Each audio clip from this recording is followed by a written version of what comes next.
Jankovic, bonjour. Bonjour Mathieu. C'est un plaisir de vous rencontrer. Vous êtes appointed CEO, vous avez été nommé CEO du groupe Bonduelle en juin 2023, il y a quelques mois. C'est ça. Donc bienvenue dans le groupe. Merci. J'ai une première question à vous poser. Vous êtes franco-canadien, de ce que j'ai compris. Donc vous avez une carrière US. Ça répond d'ailleurs à pas mal d'enjeux Bonduelle et c'est pour cela notamment que vous avez été nommé puisque vous connaissez finement ce marché. Mais au-delà de la raison stratégique, moi j'ai besoin de savoir pourquoi aujourd'hui, alors même que vous pouviez peut-être rejoindre pas mal d'entreprises, vous vous êtes orienté vers Bonduelle et vous avez fait ce choix. Oh, c'était peut-être une longue réponse à cette question, mais en tout cas, pour moi, elle est très claire, ma réponse. Elle est associée à la mission de l'entreprise et à l'actionnariat de l'entreprise. La mission, parce qu'elle me parle au quotidien. Moi, je ne mange pas de viande. Alors attention, je n'ai rien contre les gens qui mangent de la viande. Au contraire, je pense que être flexitarien, c'est un geste qui est bon pour la santé, bon pour la planète. Moi, je suis végétarien, donc je suis allé un peu plus loin.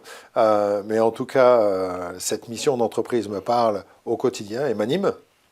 Parce que c'est vraiment la personne que je suis, qui pense énormément aux bienfaits de l'alimentation végétale sur la santé, et aussi aux bienfaits et à l'impact de cette alimentation végétale autour de la planète. Donc la mission, et puis l'actionnariat familial, parce que j'ai travaillé pendant plus de 25 ans pour des entreprises familiales, et je reconnais les bénéfices, notamment dans les décisions et l'impact à long terme, là aussi, pour le bienfait des personnes et le bienfait de la planète. Donc voilà, je me sens bien, parfaitement en phase et aligné avec l'entreprise, sa mission et son actionnariat, et bien sûr ces personnes qui travaillent chez Bonduelle parce qu'ils sont animés par, là aussi, la raison qui m'anime, c'est-à-dire la mission et l'actionnariat. Comment on construit son rôle de leader dans une boîte familiale ? Comment, a fortiori, quand il y a une croissance internationale orchestrée, ce lien entre le territoire, le local et les ambitions, ce lien avec la famille et du coup ce leadership que vous devez trouver au milieu, cet équilibre. Alors, d'abord, tu l'as dit Mathieu, la famille, c'est la clé de voûte. Ça fait 170 ans que Bonduelle existe et est vivant grâce à cette famille. Et donc cette famille, elle impulse des choses qui sont tangibles et intangibles dans l'entreprise. Et être au cœur être connecté à cette famille est essentiel. Parce que cette mission d'entreprise, c'est aussi la mission de la famille. Les valeurs de l'entreprise, c'est aussi les valeurs que l'entreprise veut défendre et que l'entreprise a. Donc c'est très important d'être connecté à cette famille et de pouvoir leur faire exprimer quelles sont cette mission, quelles sont cette valeur, et donc leur faire des propositions aussi sur la façon dans laquelle l'entreprise doit avancer, parce qu'elle avance depuis 170 ans, et donc être capable de transcrire cette ambition familiale en ambition business au quotidien, à travers des plans à 3 ans, à travers des budgets, c'est un de mes rôles, et un des rôles de mon équipe aussi, parce que je ne travaille pas tout seul. Parce que vous parliez de leadership et de leader. Le leader existe grâce à une équipe. En tout cas, c'est ma vision de la façon dans laquelle un business doit opérer.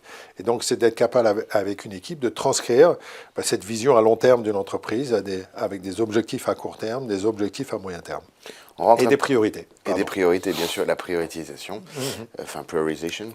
On m'a dit, dans l'oreillette, que vous aviez fait le tour de quasiment tous les sites lorsque vous êtes arrivé. Pratiquement. Pratiquement. En tout cas, vous avez vraiment eu à cœur de voir, de rencontrer beaucoup de gens.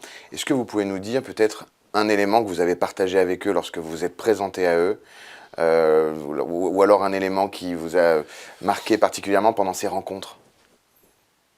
Pour moi, ce qui m'a marqué le plus pendant ces rencontres, c'est le sourire des personnes. On a des gens qui ont une pêche et une motivation phénoménale au quotidien. Notre métier est un métier pas si simple, et néanmoins passionnant, et les gens ont un engagement et une motivation extraordinaire. Et en fait, je n'ai pas une photo où je suis avec les personnes sans qu'ils sourient, sans qu'ils aient une motivation forte, et c'est ce qui m'a le plus interloqué et ravi. Et en fait, j'ai pas été étonné, Mais quel bonheur, voilà. Une question peut-être sur les enjeux actuels et le futur proche du groupe, sur la partie US notamment, puisqu'effectivement le cours a connu une correction suite effectivement à cette performance US. Juste un point sur cette mission-là, puisqu'on vous sait on vous sait ici notamment pour cela. Comment vous allez comment vous allez impulser ce retournement? On m'a dit qu'il avait déjà bien commencé. Alors, oui, alors j'espère que je ne suis pas là que pour ça, parce que sinon, ça serait dommage. On a une très belle équipe aussi, aux États-Unis, notamment. Il y a un CEO, une équipe de direction, des personnes qui travaillent au quotidien pour faire en sorte que ce retournement de situation ait lieu. Moi, j'apporte ma petite pierre à l'édifice, c'est-à-dire que oui, je connais très bien ce marché. J'y ai opéré depuis plus de 20 ans. Donc, j'apporte peut-être une certaine perspective, un sounding board pour mon équipe locale. Je suis très confiant sur la capacité de Bonduelle à réussir aux États-Unis. On a eu des problèmes structurels et conjoncturels.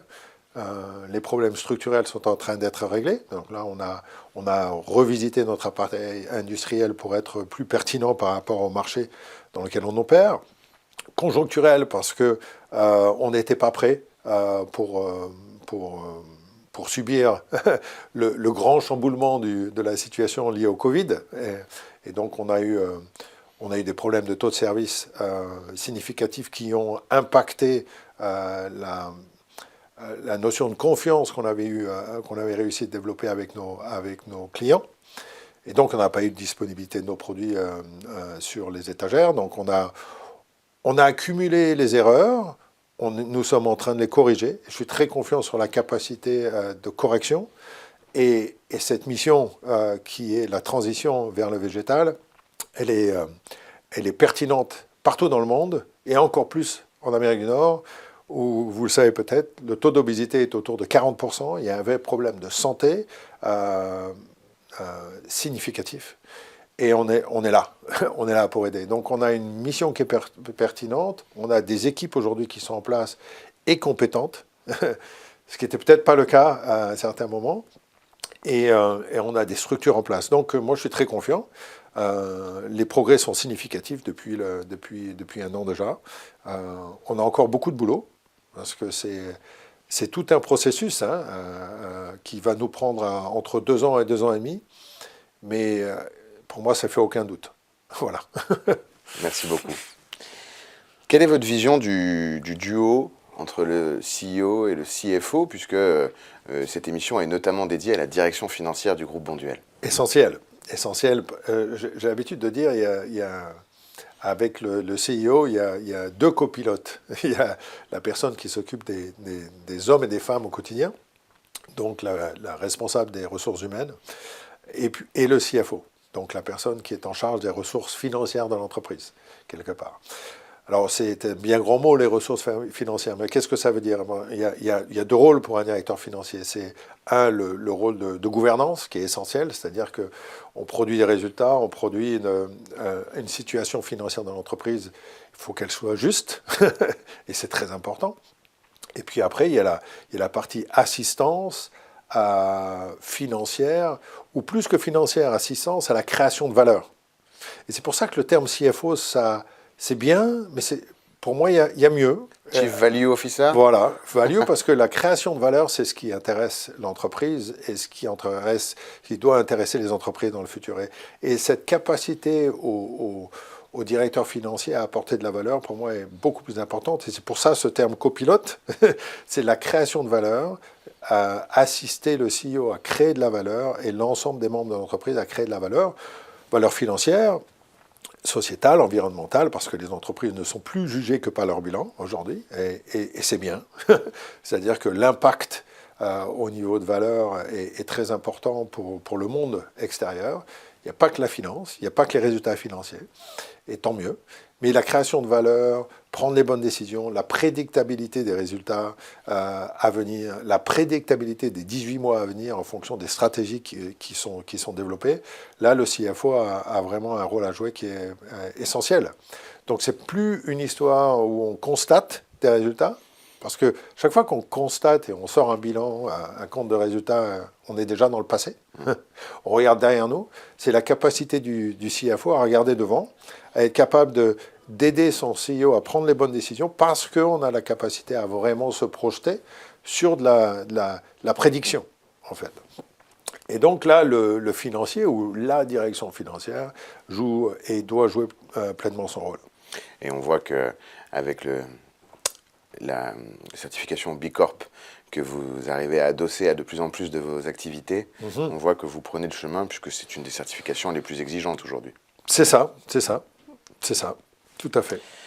Un mot sur Grégory Sanson en tant que tel, l'homme Oui. que vous avez rencontré il y a quelques mois, comment vous le définissez, comment vous travaillez ensemble? Super, authentique, accessible et puis humain. Donc c'est très important. L'accessibilité parce qu'il est toujours là et on a toujours besoin de son directeur financier. Authentique parce que le parler vrai c'est important et de se dire les choses de façon humaine et en toute confiance, c'est essentiel avec son CFO. Pas qu'avec son CFO, hein, mais c'est hyper important. Et puis, voilà, et puis collaboratif, parce que là, on co-construit. Et moi, je suis très dans la co-construction. Donc, la capacité à échanger, à se dire les choses, à ne pas être d'accord, c'est très important de ne pas être d'accord. Et en tout cas, de se retrouver dans un meilleur endroit après la discussion et le débat. Donc voilà, c'est un CFO que vous voulez avoir, hein, en fait, c'est ça. Hein. Merci beaucoup Xavier Nkovic. Est-ce que vous avez un souhait, un souhait pour Bonduelle et les collaborateurs de Bonduelle pour 2024? D'abord, un souhait d'être en pleine santé, parce qu'il n'y a rien de mieux qu'être en pleine santé.